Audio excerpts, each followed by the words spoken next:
Picture a stranger sitting in the next room, wired to an electric shock machine. A voice in a lab coat tells you to deliver the shocks, higher and higher, even as the stranger begins to scream. Would you keep going? Almost everyone says the same thing. Absolutely not. I'm not that kind of person. I would stand up and walk out. But in 1961, a psychologist named Stanley Milgram put ordinary people into exactly that room. And what he found is one of the most disturbing facts in all of psychology. Roughly 2 out of 3 of them went all the way. Milgram wasn't asking this out of nowhere. The trial of Adolf Eichmann, one of the architects of the Holocaust, was underway, and the world was wrestling with a haunting defense. I was just following orders. Were the people who carried out atrocities monsters, or were they somehow ordinary? So Milgram built an experiment at Yale. Volunteers were told it was a simple study about memory and learning. Each one was made the teacher. Another man, friendly, middle-aged, was the learner, strapped into a chair in the next room.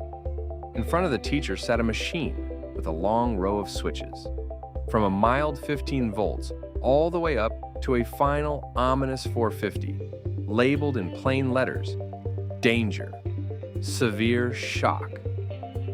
Every time the learner got a question wrong, the teacher was told to flip the next switch and raise the voltage. What the teacher didn't know was that the learner was an actor and no real shocks were ever given.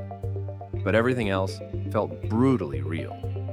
As the voltage climbed, the learner began to protest, then to cry out. He complained about his heart. He begged to be let out. He pounded on the wall, and then, most chilling of all, he went completely silent. Most teachers wanted to stop. They sweated, they trembled, they laughed nervously. They turned to the experimenter and pleaded to go check on the man. And each time, the experimenter simply answered with one of 4 calm lines. Please continue. The experiment requires that you continue. It is absolutely essential that you continue. You have no other choice. You must go on. No threats, no force. Just a calm voice and a lab coat. And here's the result that shook the world. 65% of ordinary people, nearly 2 out of 3, obeyed all the way to the final switch. 450 volts, marked danger. Delivered to a silent, unresponsive stranger. These weren't sadists or criminals. They were teachers, salesmen, engineers. People pulled in from an ordinary street. Many were in genuine agony as they did it, sweating and shaking and protesting at every step.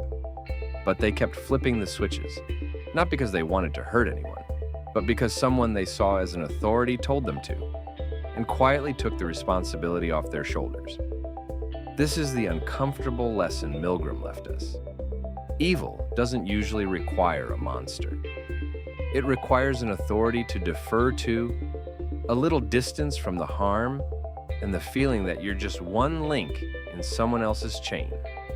That the responsibility belongs to the person giving the orders, not the hand flipping the switch. We love to believe that character is destiny, that good people do good things and bad people do bad. But Milgram suggested the situation can matter far more than the person standing inside it. Now, his work has fair critics, and the famous Stanford prison experiment that came after it has been seriously challenged on its methods. But Milgram's core finding has been repeated carefully decades later, and people still obey at strikingly high rates. The discomfort it points to is real. So what do you actually do with this? You learn to recognize the script before you're trapped inside it.